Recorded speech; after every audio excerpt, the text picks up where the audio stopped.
నమస్కారం prime nine ప్రేక్షకులందరికీ ఈ స్పెషల్ కార్యక్రమానికి స్వాగతం. చిన్నపిల్లల్ని చిన్నపిల్లల్లాగానే మనం చూస్తూ ఉంటాం, కానీ వారి ఆలోచనల గురించి కానీ వాళ్ళు ఏం చేస్తున్నారు, లేదంటే వాళ్ళకి బయట వాళ్ళతో ఎలాంటి పరిచయాలు ఉన్నాయి అన్న విషయాలు మనం ఎప్పుడు పట్టించుకోం. అది కూడా ఇప్పుడున్నటువంటి తరంలో పేరెంట్స్ స్పెండ్ చేసేటటువంటి క్వాలిటీ టైం అనేది చాలా తక్కువ. ఉమ్మడి కుటుంబాలు లేవు, అలాగే మంచి చెడు చెప్పేటటువంటి పెద్దవాళ్ళు కూడా లేరు. దీంతో సమాజంలో జరగరాని ఘోరాలు జరిగిపోతూ ఉన్నాయి. ఒకప్పుడు నేరాలు చేసేది లేదా మర్డర్స్ చేసేది పెద్ద పెద్ద వాళ్ళు, వయసు ఎక్కువైపోయిన వాళ్ళు, లేదంటే ఆల్రెడీ క్రిమినల్స్గా ఉన్న వాళ్ళు మాత్రమే దొంగతనాలు మర్డర్లు చేసేవాళ్ళు. కానీ ఇప్పుడున్నటువంటి పరిస్థితుల్లో చూస్తే ఒక చిన్న పిల్లాడు ఒక బ్యాట్ కోసం హత్య చేసిన ఘటన మనకి ఎంత సంచలనం సృష్టించిందో తెలిసిందే. ఇప్పుడు ఈ మధ్యకాలంలో నిన్న కాక మొన్న జరిగినటువంటి ప్రిన్సిపల్ మర్డర్ కేసుకి సంబంధించి 2 తెలుగు రాష్ట్రాల్లో సంచలనం సృష్టించిన సంగతి మనం అందరం చూస్తూనే ఉన్నాం. అసలు ఎందుకు మర్డర్ జరిగింది, ఎవరు చేశారు అని చెప్పి యావత్ ప్రపంచం అంతా కూడా ఆసక్తిగా ఎదురు చూసినటువంటి పరిస్థితి. ఈ నేపథ్యంలో అదే స్కూల్లో చదువుతున్నటువంటి స్టూడెంట్స్ డబ్బుల కోసం విచక్షణారహితంగా ఆ స్కూల్ ప్రిన్సిపల్ అని కూడా ఆలోచించకుండా మర్డర్ చేసినటువంటి ప్రిన్సిపల్ రమాదేవి మర్డర్ విషయం గురించి కూడా చాలా డిబేట్లు చూసాం, చాలా కార్యక్రమాలు చూసాం. అసలు ఈ కేసుని పోలీసులు ఏ విధంగా ఛేదిస్తారు అన్న విషయం మీద కూడా చాలా ఉత్కంఠ కొనసాగింది. ఎట్టకేలకు క్రిమినల్స్ కూడా దొరికారు. అది కూడా అదే స్కూల్లో చదువుతున్నటువంటి కేవలం 15 సంవత్సరాలు ఉన్నటువంటి 2 పిల్లలు చేసినటువంటి మర్డర్ నిజంగా ఆ పేరెంట్స్కే కాదు, నిజంగా ప్రపంచం అంతా కూడా ఆలోచించే విధంగా మనందరి ముందుకు తెర మీదకి వచ్చింది. ఇప్పుడు ఇదే అంశానికి సంబంధించి అసలు పిల్లల మైండ్ సెట్ ఇలా తయారవడానికి గల కారణాలు ఏంటి, సమాజంలో ఎలాంటి విషయాలు వాళ్ళని ప్రభావితం చేస్తూ ఉన్నాయి, ఇలాంటి ఘోరాలు మనం ఎందుకు చూడాల్సి వస్తుంది, ఇలా తదితర అంశాలకి సంబంధించి బ్రీఫ్గా ఇన్ఫర్మేషన్ ఇవ్వడానికి మనతో పాటు ఉన్నారు జి సురేంద్ర బాబు గారు. మీ అందరికీ తెలిసిందే, ఆయన మన ప్రైమ్ నైన్లో హలో డాక్టర్ కార్యక్రమంలో వస్తూ ఉంటారు. Pediatrician, at the same time psychologist కూడా. ఆయన దగ్గరికి ఎంతోమంది పేరెంట్స్ వాళ్ళ పిల్లలకి సంబంధించి సైకాలజీ ప్రాబ్లమ్స్తో ఇబ్బంది పడుతున్న వారందరినీ ట్రీట్మెంట్కి తీసుకొస్తూ ఉంటారు. చాలా సంవత్సరాల ఎక్స్పీరియన్స్ ఉంది. చాలా సంవత్సరాలుగా ఆయన ఎనలేని సేవలు అందించడమే కాదు, డాక్టర్ వైద్య వృత్తిలో కూడా చాలా అద్భుతంగా కొనసాగుతున్నారు. అసలు ఆయనను తెలుసుకుందాం అడిగి, ఏంటి అసలు ఇలాంటి సంఘటనలు చూడాల్సిన దుస్థితి మనకి ఎందుకు వస్తుంది, అది కూడా పిల్లలు చేస్తూ ఉన్నారంటే అది నిజంగా ఆలోచించాల్సిన విషయమే. కాబట్టి ఒకసారి అడిగి తెలుసుకుందాం. నమస్కారం సురేంద్ర గారు. నమస్తే. సో మిమ్మల్ని ఎప్పుడూ హలో డాక్టర్ కార్యక్రమంలో చూస్తూ ఉంటాం. మామూలుగా పేషెంట్స్కి ఉన్నటువంటి సందేహాల గురించి మాట్లాడుతూ ఉండడం జరిగింది, కానీ ఇప్పుడు ఇలాంటి కార్యక్రమంలో మనం పార్టిసిపేట్ చేయడం అనేది చాలా కొంచెం బాధాకరం అనే చెప్పుకోవాలి. చెప్పండి, అసలు దీనికి గల ప్రధాన కారణం ఏంటంటారు? అసలు ఇలా ఎందుకు తయారవుతున్నారు పిల్లలు? ఇప్పుడు ఏదైతే నల్గొండలో జరిగిందో ఒక ఇన్సిడెంట్, అది ఒక టిప్ ఆఫ్ ద ఐస్బర్గ్. మనం చూస్తున్నది సమాజంలో చాలా పెద్ద సమస్య ఉంది. అది బయటకి ఒక ఇన్సిడెంట్ లాగా బయటకు వచ్చింది. ఇప్పుడు ఆ పిల్లలు ఎవరైతే ఉన్నారో వాళ్ళు ఎక్కడి నుంచో సడన్గా ఊడిపడలేదు. ఇప్పుడు ఆకాశం నుంచిలో లేదంటే సముద్రంలో నుంచి అంటే సడన్గా రాలేదు. అసలు వాళ్ళు సమాజంలో ఒక 15 సంవత్సరాలు పెరిగిన పిల్లలు. ఇలాంటి సంఘటన చాలా దురదృష్టకరం. ఇది సమాజానికి ఒక ప్రమాద హెచ్చరిక. ఇది మనకు ఒక మేల్కొల్పు కావాలి. ఇలాగే కొనసాగితే ఇంకొక 10 సంవత్సరాల తర్వాత ప్రతి ఒక్కరు కూడా గన్నులు పెట్టుకొని బతకాల్సిన పరిస్థితి వస్తుంది. కరెక్ట్. స్కూల్స్లో కానీ ఈవెన్ ఓన్ ఫ్యామిలీ మెంబర్స్ కూడా. అయితే పిల్లలు ఎందుకు ఇలా ఉన్నారు అంటే, ఈ యాక్చువల్గా మీకు ప్రత్యేక ధన్యవాదాలు ఈ టాపిక్ తీసుకున్నందుకు. సెకండ్ థింగ్, ఇది ఎవరినో నిందించడానికి కాదు. పిల్లలు బ్యాడ్ అయిపోయినారని, పేరెంట్స్ బ్యాడ్ ఉన్నారని, సొసైటీ బ్యాడ్ ఉందని ఇలా కాదు. ఇప్పుడు మనం విశ్లేషణ చేసుకొని రూట్ కాజ్, మూల కారణాన్ని కనుక్కొని దాన్ని మనం కరెక్ట్ చేసుకోకపోతే భవిష్యత్తు అంధకారం అవుతుంది. భవిష్యత్తులో ప్రతి ఒక్కరూ ఇన్సెక్యూర్గా బతకాల్సిన పరిస్థితి వస్తుంది. ఎందుకంటే ఈ ఇన్సిడెంట్ ఈరోజు నల్గొండలో జరిగింది, రేపు పొద్దున్న మన వీధిలో జరగచ్చు, మన ఇంట్లో జరగచ్చు, మన పక్కింట్లో జరగచ్చు, మనకు జరగచ్చు, ఎవరికైనా జరగచ్చు. ఎందుకంటే ఏ తల్లిదండ్రులు కూడా వాళ్ళ పిల్లవాడు హత్యలు చేయాలి, జైలుకి వెళ్ళాలని కోరుకోరు ఎవరు కూడా. కానీ అలాంటి పిల్లవాడు తయారు చేసిన దాన్ని పిల్లలు ఇలా మారడానికి చాలా కారణాలు ఉంటాయి. ప్రధానంగా తల్లిదండ్రులు సమయం ఇవ్వకపోవడం, పీర్ ప్రెషరు, ఫ్రెండ్స్ ద్వారా డ్రగ్స్ కల్చరు అలవాటు అవుతుంది. స్కూల్స్లోకి వెళ్ళిపోయినాయి డ్రగ్స్, సోషల్ మీడియా ఇన్ఫ్లుయెన్స్, సినిమాల ప్రభావం. ఓవరాల్గా మన సమాజం ఒక మంచి పౌరుని తయారు చేయడంలో మనం ఎక్కడో విఫలమవుతున్నాం. సో వీటిని ఖచ్చితంగా మనం విశ్లేషణ చేసుకోవాలి. సో ఈ బాధ్యత అందరిది, ఆ పిల్లవాడిది కాదు. ఆ పిల్లవాడు తప్పు చేశాడు, ఆ పిల్లవాళ్ళు 2 తప్పు చేశారు, వాళ్ళు ఇప్పుడు జూనియర్ హోమ్లో ఉన్నారు. తర్వాత వాళ్ళ ప్రవర్తన బాగాలేకపోతే వాళ్ళకి లైఫ్ టైం జైల్లో కూడా కొనసాగే అవకాశం ఉంటుంది. వాళ్ళకి ఏదైతే చెడు అలవాట్లు ఉన్నాయో వాటి నుంచి బయటకు రాలేకపోతే ఒక కుటుంబం అంటే ఒక టీచర్ని ఒక స్కూల్ కోల్పోయింది, ఒక తల్లిదండ్రులు ఒక పిల్లవాళ్ళని కోల్పోయారు అంటే ఆల్మోస్ట్ జైలుకి వెళ్ళడం, ఇవన్నీ మంచి విషయాలు కాదు.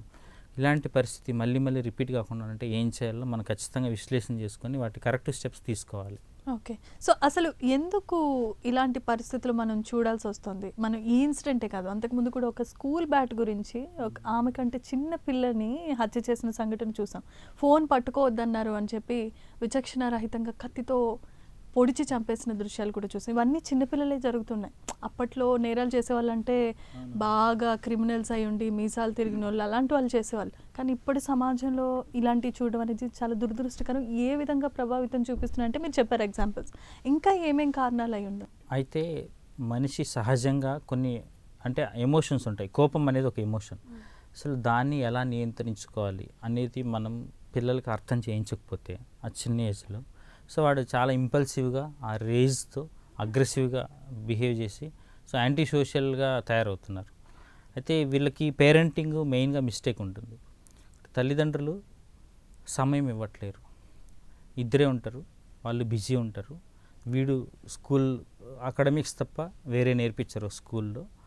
వీడి ప్రపంచం ఏంటంటే సోషల్ మీడియా ప్రపంచం, రీల్ ప్రపంచం, వర్చువల్ వరల్డ్, రియల్ వరల్డ్ కాదు. అందులో వీడికి ఇన్స్పిరేషన్గా ఉన్న అతను హీరో అన్ని మర్డర్స్ చేస్తుంటాడు, చంపేస్తుంటాడు, నరికేస్తుంటాడు, చివర్లో హీరో అయిపోతాడు. సో వీడు వాడిని అనుకరించే ప్రయత్నం చేస్తాడు. ఈ పిల్లలు మన ప్రపంచంలో లేరు, మనతో కనెక్ట్ అయ్యి లేరు, మనతో కమ్యూనికేషన్తో లేరు. సో వీళ్ళకి మానవ సంబంధాలు, ఆ విలువలు, ఆ ఐడియాలజీ, ఆ సెన్సిటివిటీ, ఆ సున్నితత్వము ఇవన్నీ రాను రాను మొద్దుబారిపోతాయి. సో ఒక్కసారి ఇట్లా అయిన తర్వాత బయట పీర్ ప్రెజర్ వల్ల డ్రగ్స్కి అలవాటు అయ్యారనుకోండి.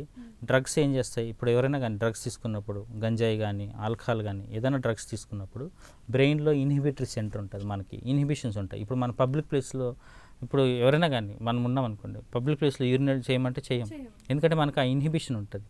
మనకి అట్లీస్ట్ మనం వేసుకున్న డ్రెస్ ఎక్కడ ఉంది ఏందని సర్దుకుంటూ ఉంటాం, మనకు తెలుస్తుంది కొంచెం జరిగిపోయినా కూడా. కానీ అది కంప్లీట్గా షట్ డౌన్ అయిపోతుంది.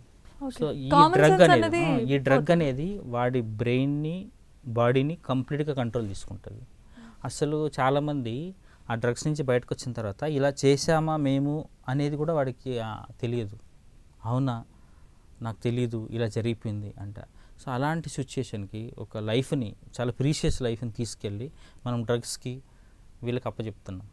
ఇది చాలా ప్రమాదకరం. దీన్ని గుర్తించాలంటే తల్లిదండ్రుల బాధ్యత ఉంది, ఇందులో స్కూల్ బాధ్యత ఉంది, అట్ ద సేమ్ టైం మన సమాజం బాధ్యత కూడా ఉంది. ఇప్పుడు సమాజంలో జరిగే వాటిని పిల్లలకి చూపించి నెగిటివ్ వాటిని రిపీటెడ్గా వాళ్ళని మోటివేట్ చేసి వాటికి అట్రాక్ట్ అయ్యేటట్టు సోషల్ మీడియా చేస్తుంది, మెయిన్ స్ట్రీమ్ మీడియా చేస్తుంది, అందరూ చేస్తున్నారు. తల్లిదండ్రులు అందుకే చెప్తాం జిమ్ గారు, వీక్లీ వన్స్ అన్న పిల్లల బ్యాగులు చెక్ చేయాలి. కొన్ని బేసిక్ థింగ్స్, అసలు వాళ్ళు ఏం క్యారీ చేస్తున్నారు, ఎందుకు క్యారీ చేస్తున్నారు, రోజులో ఒక 5 నుంచి 10 నిమిషాలు, కుదిరితే హాఫ్ అన్ అవర్, వీటికి గైడ్లైన్స్ పెట్టాల్సి వచ్చింది. ఒకప్పుడు ఉమ్మడి కుటుంబం ఉన్నప్పుడు పిల్లలు ఇంట్లో అమ్మ నాన్ననే కాదు, బాబాయిలు, పిన్నిలు, నాన్నమ్మ, అమ్మమ్మ ఎవరో ఒకరితో కనెక్ట్ అయ్యేవాళ్ళు, ఎమోషనల్ కనెక్టివిటీ ఉండేది. ఇప్పుడు ఒక బాబు ఉన్నాడు, ఒక పాప ఉంది, ఆ పాపకు కానీ బాబుకి కానీ వాళ్ళ అమ్మ నాన్న ఇద్దరితోన సంహవ్ ఆ మంచి కమ్యూనికేషన్ లేదనుకోండి, ఇంకొకరితో ఉండేది. వాళ్ళు చెప్పుకునేవాళ్ళు, నాకు ఇలా అనిపిస్తుంది, నేను ఈరోజు ఈ పని చేశాను, ఈ పిచ్చి పని చేశాను, ఈ మంచి పని చేశాను అంటే వాళ్ళని అప్రిషియేట్ చేసేవాళ్ళు, వాళ్ళని అర్థం చేసుకునేవాళ్ళు, ఎవరో ఒకరు ఉండేవాళ్ళు. ఇప్పుడు అట్లా లేదు, న్యూక్లియర్ ఫ్యామిలీస్ అయిపోయినాయి ఇద్దరు. సో మన పెద్దవాళ్ళు ఏం చెప్తారు, ఒక పిల్లవాడిని సంపూర్ణ వికాసం కలిగిన ఒక మనిషిగా తయారు చేయడానికి ఒక కుటుంబం సరిపోదు, ఒక ఊరు కావాలి. అది నిజం. సో అలాంటి పరిస్థితి లేనప్పుడు మనం కొంత ఎక్స్ట్రా ఎఫర్ట్ పెట్టి అసలు మన పిల్లలు ఎవరితో మాట్లాడుతున్నారు, వాళ్ళ ఫ్రెండ్స్ ఎవరు, ఖాళీ టైంలో ఏం చేస్తున్నారు, అసలు కోపాన్ని కంట్రోల్ చేసుకోగలుగుతున్నారు లేదా, స్కూల్లో చెప్పినవి కాకుండా బయట ఎక్కడైనా తిరుగుతున్నారా అంటే ఫ్రెండ్స్తో కలిసి కానీ ఇట్లా వీటి మీద కొంచెం నియంత్రణ అవసరం. అంటే స్కూల్ బ్యాగులు చెక్ చేయడము, అట్లీస్ట్ డేలో ఒక్కసారైనా కలిసి భోంచేయమని చెప్తాం. భోంచేసినప్పుడు స్క్రీన్ టైం అసలు ఉండకూడదు. అట్లీస్ట్ డైనింగ్ టేబుల్ దగ్గర, బెడ్రూమ్లో స్క్రీన్ టైం 0, ఎవరు స్క్రీన్ వాడద్దు. మీరు చూస్తుంటారు ఇప్పుడు బెడ్రూమ్లో ఫోన్ పెట్టుకుంటే ఇంకా స్లీప్ క్వాలిటీ దెబ్బతింటుంది. స్లీప్ అనేది మనిషి రీఛార్జ్ అవ్వడానికి హెల్ప్ అయ్యేది, వాడు మెమరీ కన్సల్టేషన్కి వెళ్ళిపోతుంది, పిల్లల స్కూల్ పెర్ఫార్మెన్స్ కూడా తగ్గుతుంది, నెక్స్ట్ డే ఫ్రెష్గా ఉండడు స్క్రీన్ చూసుకుంటాం. ఇంకోటి బ్లూ లైట్ అనేది ఏదైతే ఫోన్లో ఉంటుందో అది మన hormones, melatonin hormone, sleep inducing hormone తగ్గించేస్తుంది. సో వీడు సరిగ్గా నిద్రపోలేడు. అందుకని గైడ్లైన్స్ ప్రకారం అట్లీస్ట్ పడుకోవడానికి 1 అవర్ ముందు స్క్రీన్ ఆఫ్ చేయమని చెప్తాం. సో ఎమర్జెన్సీకి ఇప్పుడు కొంతమంది ఉంటారు, ఇప్పుడు డాక్టర్లు ఉంటారు, పోలీసులు ఉంటారు, ఎమర్జెన్సీ కాల్స్ తీసుకోవాల్సి ఉంటుంది, వాళ్ళని 4 feet డిస్టెన్స్లో ఒక టేబుల్ కానీ చైర్ కానీ వేసి అక్కడ ఫోన్ పెట్టమని చెప్తాం. బెడ్ మీద ఫోన్ పెట్టుకోవద్దు. ఎందుకంటే ఈజీగా చూస్తూ ఉంటాం, మనం ఫోన్ పక్కన ఉంటే ఆ రీల్స్ అదంతా చూస్తుంటే అందరూ డిస్టర్బ్ అవుతారు. ఇంకా అది ఒక రీల్ ఒకసారి చూసినామంటే ఇంకా అది అడిక్షన్. ఒక రీల్ నుంచి ఒక రీల్కి వెళ్ళడం అనేది అది అక్కడ చూసినప్పుడు ఇది సైంటిఫిక్గా ప్రూవెన్ ఫ్యాక్టర్. నేను చెప్పేది అతిశయోక్తి, ఎగ్జాగరేట్ చేస్తాం అనిపించవచ్చు, లేదు. డ్రగ్స్ తీసుకున్నప్పుడు మన బాడీలో ఏ హార్మోన్స్ రిలీజ్ అవుతాయో, ఏం ఇంపాక్ట్ ఉంటుందో రీల్స్ చూసినప్పుడు కూడా అదే జరుగుతుంది. అందుకని ఒక రీల్ చూసిన తర్వాత next reel, next topic, instant gratification, క్షణికంగా ఆనందాన్ని పొందడం అనేది అలవాటు అవుతుంది మనిషికి. మనకేంటి డిలేడ్ గ్రాటిఫికేషన్ అనేది సక్సెస్ని ఇస్తుంది. ఇప్పుడు మీకు ఈరోజు పేరెంట్స్ దగ్గర ఏదైనా మంచి పని చేసి ఒక 5 రూపాయలు ఇచ్చారు, మీరు సేవ్ చేసుకొని ఒక 100 రూపీస్ చేసుకొని ఒక టాయ్ కొనుక్కుంటే అది మీకు వాల్యుబుల్ అనిపించేది. దాన్ని మీరు చాలా చూసుకొని, కొంతమంది ఇప్పుడు మీరు చిన్నప్పుడు కొనుక్కొని మనకు గుర్తుంటాయి, ఇప్పుడు కూడా కొంతమంది దాచిపెట్టుకుంటారు. నేను పొదుపు చేశాను. ఇప్పుడు పిల్లలకు అలా లేదు. వాడు 10,000 కానివ్వండి, 10 lakhs కానివ్వండి, నెక్స్ట్ మినిట్ పగలగొట్టేస్తాడు. ఎందుకంటే వాడికి ఆ ఎఫర్ట్ కానీ ఏదైనా వెయిట్ చేయడం అనేది తెలీదు, ఇన్స్టెంట్గా అన్నీ జరగాలి. అవన్నీ కూడా ఈ సోషల్ మీడియా వల్ల వచ్చింది, సోషల్ మీడియా అడిక్షన్లో వచ్చింది. ఇంకోటి, ఈ సోషల్ మీడియాలో మిమ్మల్ని ఎవరు కామెంట్ చేయరు పెద్దగా, ఊరికే ఆ పీర్ గ్రూప్ ఉంటుంది వీళ్ళకి ఇన్స్టాగ్రామ్ లేదని, కానీ వాళ్ళు అన్నెసరీగా ఫాల్స్గా ప్రేజ్ చేస్తుంటారు, మెచ్చుకుంటుంటారు, ఎన్ని లైక్స్ వచ్చినాయి, ఎన్ని కామెంట్స్ వచ్చినాయి, వీటిని కౌంట్ చేసుకొని అది రియల్ అనుకుంటారు. దానివల్ల రియల్ లైఫ్ అఫెక్ట్ అవుతుంది, రియల్ లైఫ్ వల్ల రియల్ లైఫ్ ఎఫెక్ట్ అవుతుంది. సో వీళ్ళు షార్ట్ కట్ హ్యాపీనెస్లో ఎత్తుకోవడం వల్ల లైఫే కట్ అయిపోయే పరిస్థితి వస్తుంది. సో ఈ విషయాన్ని చిన్నప్పుడే పిల్లలకు అర్థం చేయించి అసలు రియల్ హ్యాపీనెస్ ఏంది, పర్పస్ ఆఫ్ లైఫ్ ఏంటి, జస్ట్ ఇప్పుడు ఈ విషయం అర్థం చేయించాలి పిల్లలకి. ఇది తల్లిదండ్రుల బాధ్యత, టీచర్ల బాధ్యత, సమాజం బాధ్యత, మీడియా బాధ్యత, అందరి బాధ్యత. ఇది మనందరి బాధ్యత. అంటే ఇప్పుడున్న చిన్నపిల్లలే రేపటి పౌరులు కాబట్టి వాళ్ళు సరిదిద్దుకోవాలన్నా, లేదంటే సక్రమంగా పెరగాలన్నా, సమాజానికి ఉపయోగకరంగా ఉండాలన్నా మనదే బాధ్యత. ఎందుకంటే ఎప్పుడైనా కానీ పేరెంటింగ్ ప్రిన్సిపల్, నేను పేరెంటింగ్ కోచ్ని కూడా, బీ అండ్ మేక్ అనేది బెస్ట్ పేరెంటింగ్ ప్రిన్సిపల్. అంటే పిల్లలు చెప్తే వినరు, చూసి నేర్చుకుంటారు. నేను 24 గంటలు ఫోన్లో ఉండి నా పిల్లలకి నువ్వు ఫోన్ చూడొద్దు అని చెప్తే వాళ్ళే తిరిగి క్వశ్చన్ చేస్తారు. నేను అన్ని అబద్ధాలు చెప్తుండి, నేను కోపంతో ప్రవర్తిస్తుండు, నేను ఇంపల్సివ్గా ఉండి, నువ్వు శాంతిగా ఉండు, నువ్వు నిజాయితీగా ఉండు, నువ్వు అబద్ధాలు చెప్పొద్దు, అట్లా కాదు. మన చుట్టుపక్కల ఏం జరుగుతుందో చూసి నేర్చుకుంటారు. ఇమిటేషన్ అంటే చూసి యాజిటేట్ చేయడం అనేది డెవలప్మెంట్లో ఒక భాగం. అందుకని మంచి వాటికి ఎక్స్పోజ్ చేయాలి, మంచి కథలు వినిపించాలి. ఇప్పుడు మన దగ్గర చాలా జ్ఞాన సంపద ఉంది పిల్లల్ని పెంచడం కోసం అని చెప్పి. ఇప్పుడు డ్రగ్ అడిక్షన్ తీసుకున్నాం అనుకోండి, రామాయణం కానీ మహాభారతం కానీ మన పిల్లలకి చిన్నప్పుడు చెప్పినాం అనుకోండి, అక్కడ అందులో లేని క్యారెక్టర్ మన రియల్ లైఫ్లో అసలు ఎక్కడ దొరకదు. అంత స్ట్రేంజ్గా, అంత ఆడిగా ఏం జరగవు. ఎందుకంటే అన్ని ఎక్స్ట్రీమ్ పాజిటివ్స్ జరిగినాయి, ఎక్స్ట్రీమ్ నెగిటివ్స్ జరిగినాయి. సింపుల్ కాన్సెప్ట్, భగవంతుడు వాళ్ళ బావ అయినా జూదమాడితే భార్యను కోల్పోయారు. ఎవరైనా అంతే, భగవంతుడు బావ అయినా కానీ నువ్వు పిచ్చి పని చేసినావు అనుకో, నీకు భార్యను కోల్పోయే పరిస్థితి వస్తుంది, రాజ్యాన్ని కోల్పోయారు. భగవంతుడు పక్కనున్న మానసిక స్థితి సరిగ్గా లేకపోతే యుద్ధం చేయలేరు.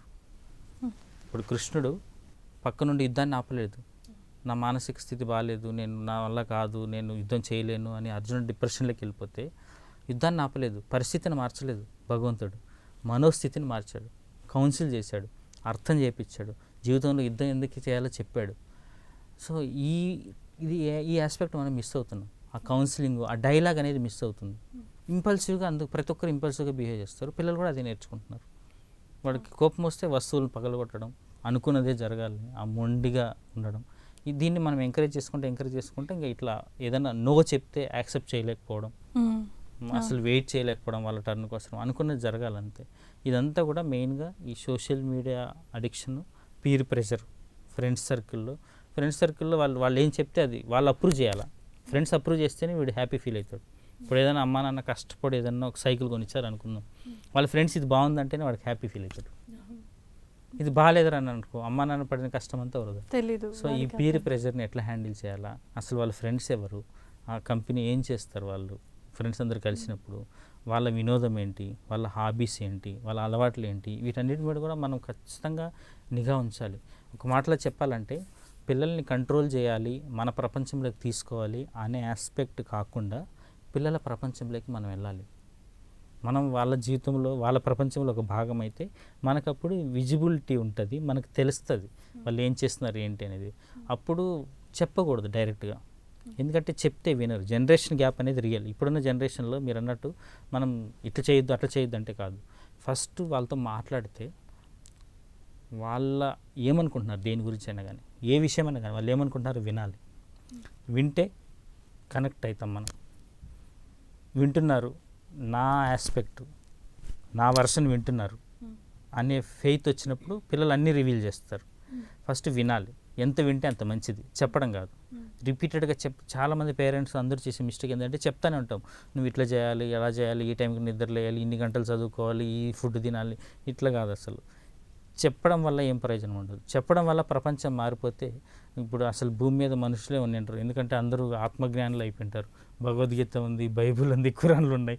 చెప్తే ఎవరన్నా మారుతారంటే అసలు అది సాధ్యమయ్యే ముచ్చట కాదు. చూసి నేర్చుకుంటారు. అర్థం చేసుకునే వాళ్ళ దగ్గర పిల్లలు అన్నీ ఎక్స్ప్రెస్ చేస్తారు.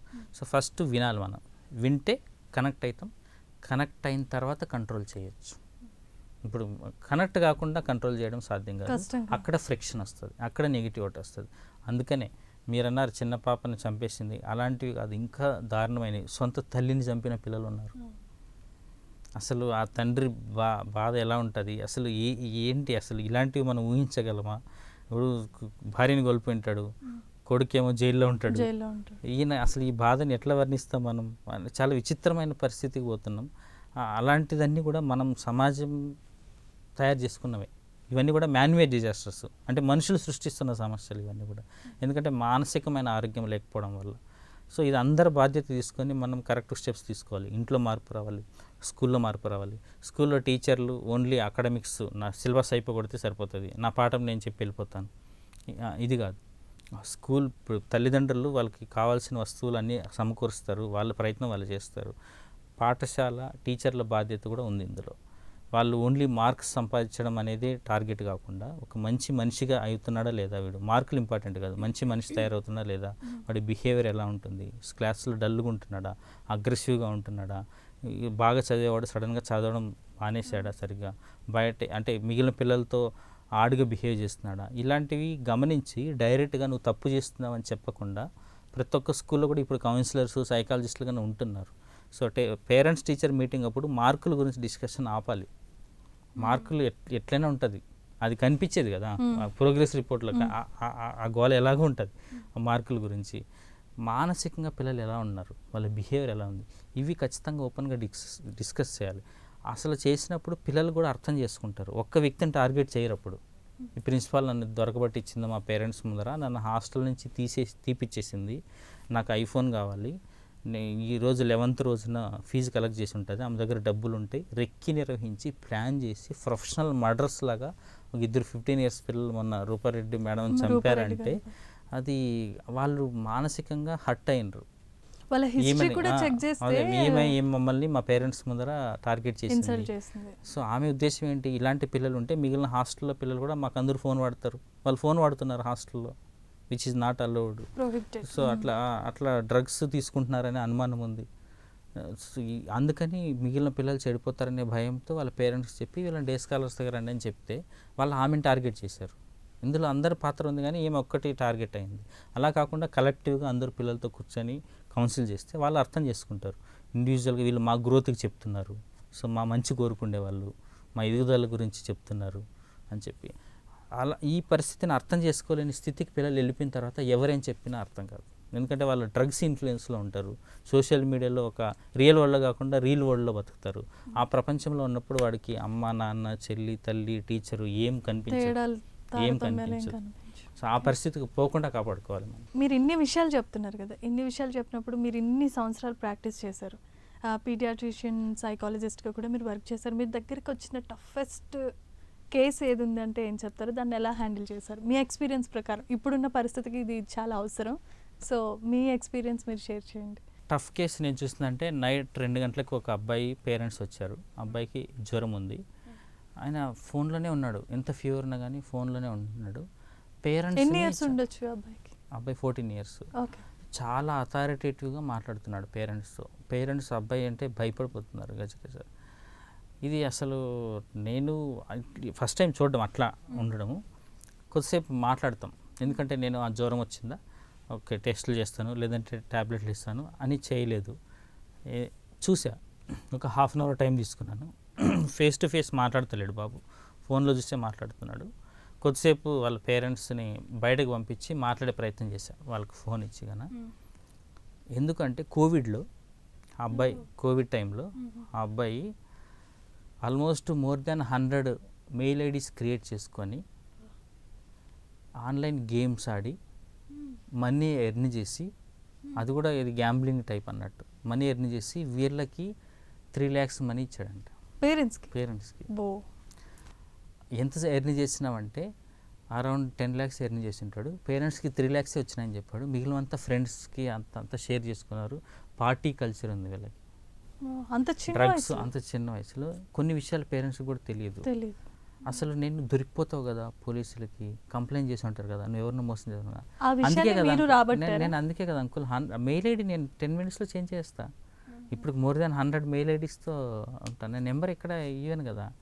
అంటే నేను అప్పుడు ఆ అబ్బాయికి కూర్చొని చెప్పా, నువ్వు చేస్తున్నది అంటే ఇప్పుడు మనీ అనేది మన గోల్ అని ఆ అబ్బాయి మైండ్లో ఉంది. అంతే కదా, మనీ ఎర్న్ చేస్తున్నాడు, ఈయన హెడ్ ఆఫ్ ద ఫ్యామిలీ అయిపోయిండు. వాళ్ళ అమ్మ నాన్న భయపడుతున్నారు, అందుకనే ఎందుకంటే జస్ట్ భయపడుతున్నారు. 3 lakhs ఇచ్చేసరికి.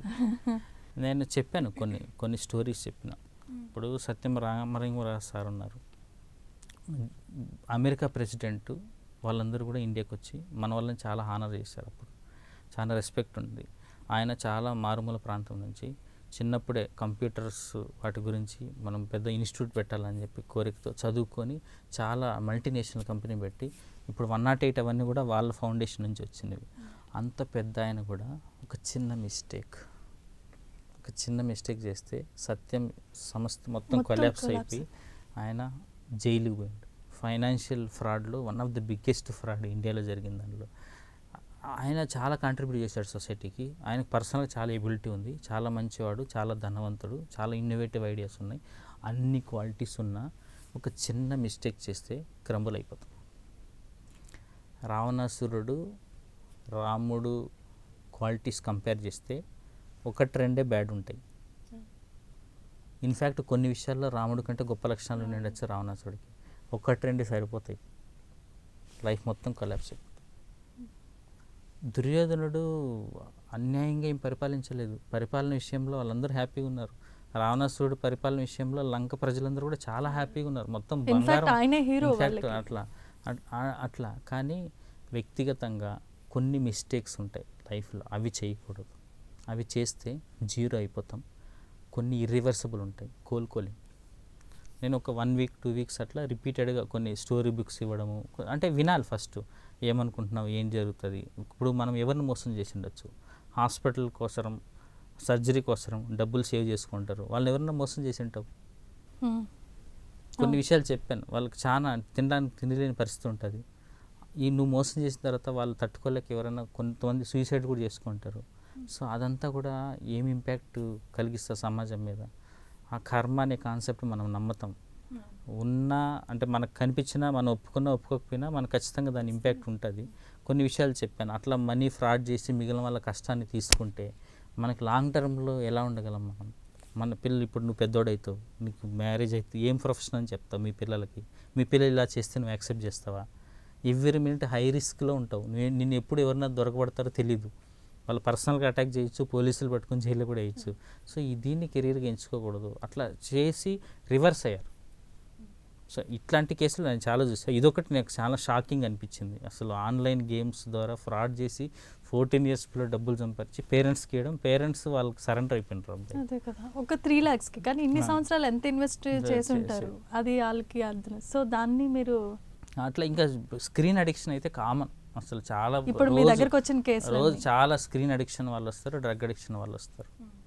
ఇప్పుడున్న పిల్లలు పేరెంట్స్ మాట వినరు కదా, వాళ్ళని ఎలా హ్యాండిల్ చేస్తారు? చాలా ప్యాంపరింగ్ అయ్యి ఉండి వస్తారు, చాలా స్టబర్న్ మైండ్ సెట్ కూడా ఉంటుంది. ఇంతకుముందు So, ఎలా హ్యాండిల్ కొంచెం నెగ్లెక్టెడ్ పేరెంట్స్, అంటే పేరెంట్స్ నెగ్లెక్ట్ చేసేవాళ్ళు పిల్లల్ని. వాళ్ళే సంభవ్ సమాజం నుంచి లేకపోతే మిగిలిన వాళ్ళు సిబ్లింగ్స్ నుంచి ఏదో సపోర్ట్ తీసుకొని అట్లా ఎదిగేవాళ్ళు. ఇప్పుడు ప్రతి పిల్లలు చాలా వరకు 90% ఓవర్ ప్యాంపర్ కిడ్స్. ఇప్పుడు మొన్న ఒక ఇన్సిడెంట్ మీరు చూసి ఉంటారు. కెనడాలో ఒక బాబు సీట్ బెల్ట్ పెట్టుకొని అన్నాడు. పైలట్ వచ్చారు, ఎయిర్ హోస్టెస్ చాలా బతిమలాడారు, 1 hour బతిమలాడినారు, పెట్టుకొని అన్నాడు. రూల్స్ ఏంటి, ఎయిర్లైన్స్ రూల్స్, సీట్ బెల్ట్ పెట్టుకోకుండా ఎవరు పెట్టుకోకపోయినా మనం ఫ్లై కావాలి. చివరికి ఆ అబ్బాయి ఎంత గొడవ చేశాడంటే, నేను పెట్టుకున్నాడు 5 years, జస్ట్ 5 5 years పెట్టుకున్నట్టే పెట్టుకున్నాను. వాళ్ళ అమ్మ ఉంది, అబ్బాయి ఉన్నాడు. ఎంత బతిమలాడింది వాళ్ళ అమ్మ అంటే అన్ని ప్రయత్నాలు చేసింది. భయపట్టించింది, కొడతాననింది, బెదిరించింది, రిక్వెస్ట్ చేసింది, గిఫ్ట్ కొనిస్తానంది, ఏం చేసినా పెట్టుకొని అన్నాడు. సీటు మీద ఎగిరి జంప్ చేశాడు. వాళ్ళు ఇంకా కుదరదు, వీళ్ళిద్దరిని దింపేద్దామని టెర్మినల్కి వెళ్తే అప్పటికి ఫ్లైట్ టైం కూడా అయిపోయింది. సో మిగిలిన ఫ్లైట్ కంజెషన్గానే ఉంటుంది కదా, ఫ్లైట్ ట్రాఫిక్ ఉంటుంది కదా. సో ఈరోజు మీ ఫ్లైట్కి పర్మిషన్ లేదని చెప్తే ఆ రోజు నైట్ అంతా ఆల్మోస్ట్ మోర్ దెన్ 300 ప్యాసింజర్స్ అక్కడే ఓవర్ నైట్ స్టే చేసి నెక్స్ట్ డే ఆ ఫ్లైట్ వెళ్ళాల్సి వచ్చింది. ఎంతమందికి ఎన్ని ఇంపార్టెంట్ పనులు మిస్ అయి ఉంటాయి, అంటే ఎంత ప్రీషియస్ థింగ్స్ అన్నీ మిస్ అయి ఉంటారు, ముఖ్యమైనవన్నీ కూడా. ఇదంతా బిహేవియరల్ ఇష్యూ, చిన్నపిల్లల బిహేవియరల్ ఇష్యూ. మనం కన్నా వాళ్ళని ట్యూన్ చేయకపోతే, వాళ్ళకి ముందే ట్యూన్ చేయకపోతే, ఈ ప్లేసుల్లో ఇట్లా బిహేవ్ చేయాలి, ఇప్పుడు ఫ్లైట్కి వెళ్ళినప్పుడు ఇలా చేయాల్సి ఉంటుంది, హాస్పిటల్లో మనం ఇలా ఉంటాం, క్లాస్లో ఇలా ఉంటాం, పేరెంట్స్తో ఇలా ఉంటాం, ఫ్రెండ్స్తో ఇలా ఉంటాం, అన్న చెల్లితో ఇలా ఉంటాం, ఇది ఐడియల్, ఇది చేస్తే తప్పు అనే విషయాన్ని మనం ప్రాక్టికల్గా అర్థమయ్యేటట్టు చేయకపోతే, జస్ట్ ప్రీచింగ్ కాదు, వాళ్ళకి ప్రాక్టికల్గా చూడు ఇది గుడ్ బిహేవియర్, గుడ్ మేనర్సు, దీనివల్ల నువ్వు ఇంత గెయిన్ అవుతావు, ఇంత మంచి మనిషిగా ఎదుగుతావు, ఫ్యూచర్లో ప్రోగ్రెస్ అవుతావు. సో ఇది బ్యాడ్ బిహేవియర్, ఇది బ్యాడ్ మేనర్సు, దీనివల్ల నీ లైఫ్ ఎఫెక్ట్ అవుతుంది అనే విషయాన్ని మనం చిన్నప్పుడు అర్థం చేయించకపోతే, సో మనం ఇలానే రోజు యుద్ధమే అవుతుంది. పిల్లలతో హ్యాండిల్ చేయడం రోజు యుద్ధమే అవుతుంది. స్క్రీన్ లేకుండా ఆల్మోస్ట్ 90% పిల్లలు తింటలేరు. ఇప్పుడు స్క్రీన్ అనేది అన్ని రకాలుగా బ్రెయిన్ డ్యామేజ్ చేస్తుంది. ఒకప్పుడు చందమామని చూపించి అన్నం తినిపించేవాళ్ళు, ఇప్పుడు స్క్రీన్, ఫోన్ ఇస్తాను తినేమని అని చెప్పి బతిమలాడే పరిస్థితి దిగజారిపోయింది. గైడ్ లైన్స్ చాలా క్లియర్ ఉన్నాయి. లెస్ దెన్ 2 years పిల్లలకి స్క్రీన్ టైం 0, అసలు ఇవ్వకూడదు. కానీ మెజారిటీ పేరెంట్స్ ఇస్తారు. అది ఒక్కటే ఎందుకంటే వాళ్ళకి మార్గం. అది ఇవ్వకపోతే తినరు అంటారు. తినరు, పని చేయరు, మాట వినరు, స్నానం చేయరు, ఇంకా చాలా ఉంటాయి. 2 years నుంచి 5 years పిల్లలకి 1 hour స్క్రీన్ టైం, 6 years నుంచి 12 years వాళ్ళకి 2 hours స్క్రీన్ టైం. ఇవన్నీ కూడా educational purpose, not for entertainment purpose. పిల్లలకి ఎంటర్టైన్మెంట్ అంటే play, activities, physical activity, exercise, games, ఇవి ఉండాలి.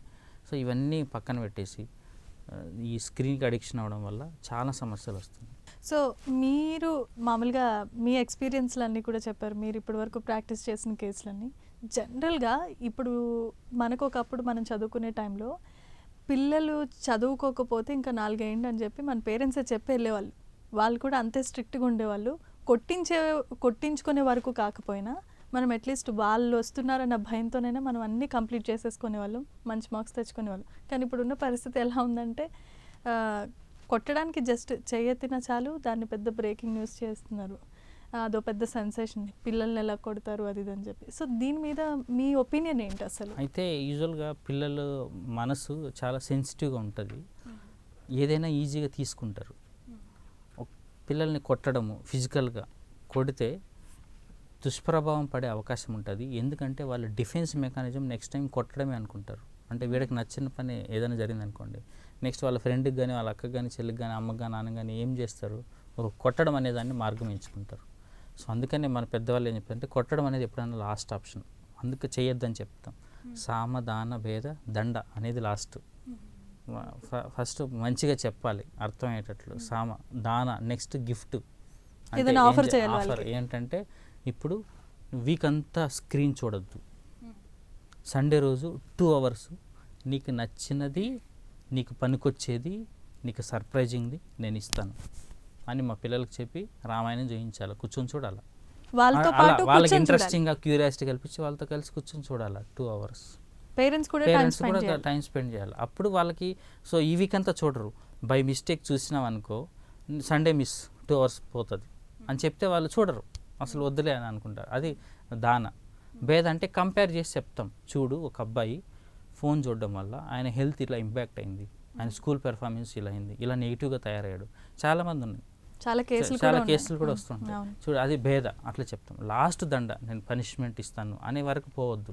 ఎందుకంటే నెక్స్ట్ టైం ఏం నేర్చుకుంటారు చిన్నపిల్లలు, ప్రతిదానికి పనిష్మెంట్ ఇవ్వాలి, నేను అనుకున్నది ఎవరన్నా చేయకపోతే. సో నేను ఇమ్మీడియట్గా ఏంటి కొట్టడం అనేది అదొకటి. ప్లస్ కొంతమంది మానసికంగా కుంగిపోతారు, ఇంకా అంటే సడన్గా షాక్లోకి వెళ్ళిపోయినట్టు అయిపోతారు. వాళ్ళకి హ్యాండిల్ చేయడం రాదు, అంటే మిగిలిన వాళ్ళ కోపాన్ని ప్రదర్శిస్తున్నారు అనే దాన్ని కూడా హ్యాండిల్ చేయడం రాదు.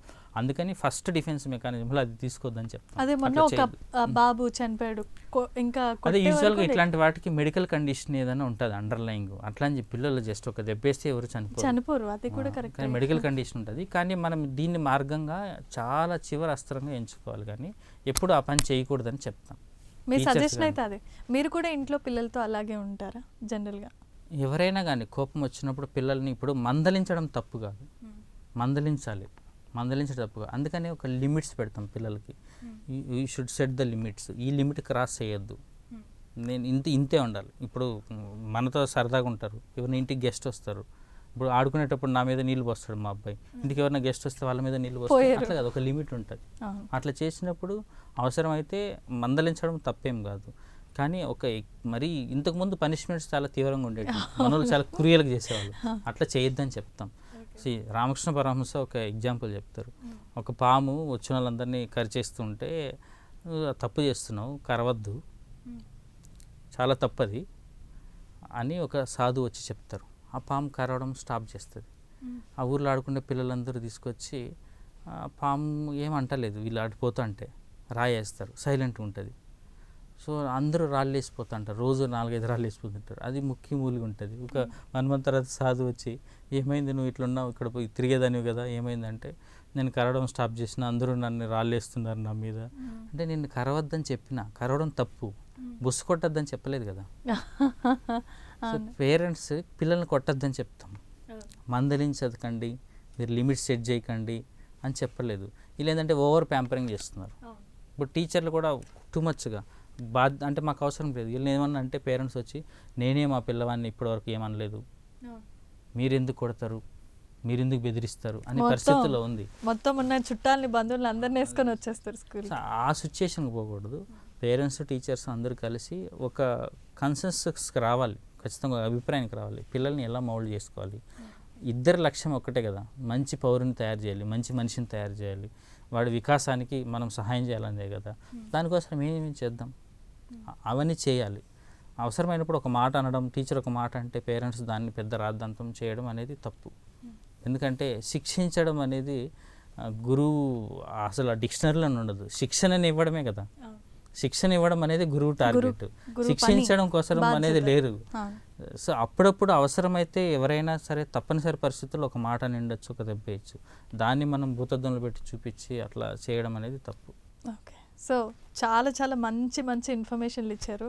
మీ ఎక్స్పీరియన్స్లో ఉన్నటువంటి కేసుల గురించి కూడా విడమర్చి చెప్పారు. ఎండ్ ఆఫ్ ది డే అందరికీ మీరు తెలియజేసే మెసేజ్ ఏంటంటే క్వాలిటీ టైం, స్క్రీన్ టైంని తగ్గించడం. పేరెంట్స్ ఎక్కువగా వాళ్ళ ఇండివిజువల్, మీరు స్టార్టింగ్లో ఒక విషయం చెప్పారు, వాళ్ళ బ్యాగ్స్ అన్నీ చెక్ చేయాలి అని. ఖచ్చితంగా అది ఉండాలి. అది ఉంటేనే పిల్లలకి కూడా భయం ఉంటుంది, పేరెంట్స్కి దొరికిపోతామేమో అని చెప్పి కూడా భయం ఉంటుంది. సో చాలా చాలా మంచి ఇన్ఫర్మేషన్ చెప్పారు, చాలా వ్యాలిడ్ పాయింట్స్ కూడా చెప్పారు. కాబట్టి ఇంత మంచి వ్యాలిడ్ ఇన్ఫర్మేషన్ని సమాజాన్ని ప్రైమ్9 ఛానల్ ద్వారా అందించినందుకు మీకు ప్రత్యేకమైన ధన్యవాదాలు తెలియజేస్తున్నాను డాక్టర్ గారు. Thank you so much for joining with us. Thank you. So చూసారు కదండి, ఇప్పుడున్నటువంటి సమాజంలో పిల్లలకి మనం ఇవ్వాల్సింది కాస్ట్లీ గిఫ్ట్లు కాదు, మీకున్నటువంటి టైంలో కొంచెం వాళ్ళ గురించి మీ స్పేస్ని వాళ్ళకి ఇస్తే ఇలాంటి ఘోరాలు నేరాలు జరగకుండా ఉంటాయి. పిల్లలు కూడా సమాజానికి ఉపయోగకరంగా ఉంటాయని ఇప్పటి వరకు డాక్టర్ గారు చెప్తున్నటువంటి మాటల్లో సారాంశం. ఇలాంటి కార్యక్రమాల కోసం చూస్తూనే ఉండండి ప్రైమ్ 9. Thank you.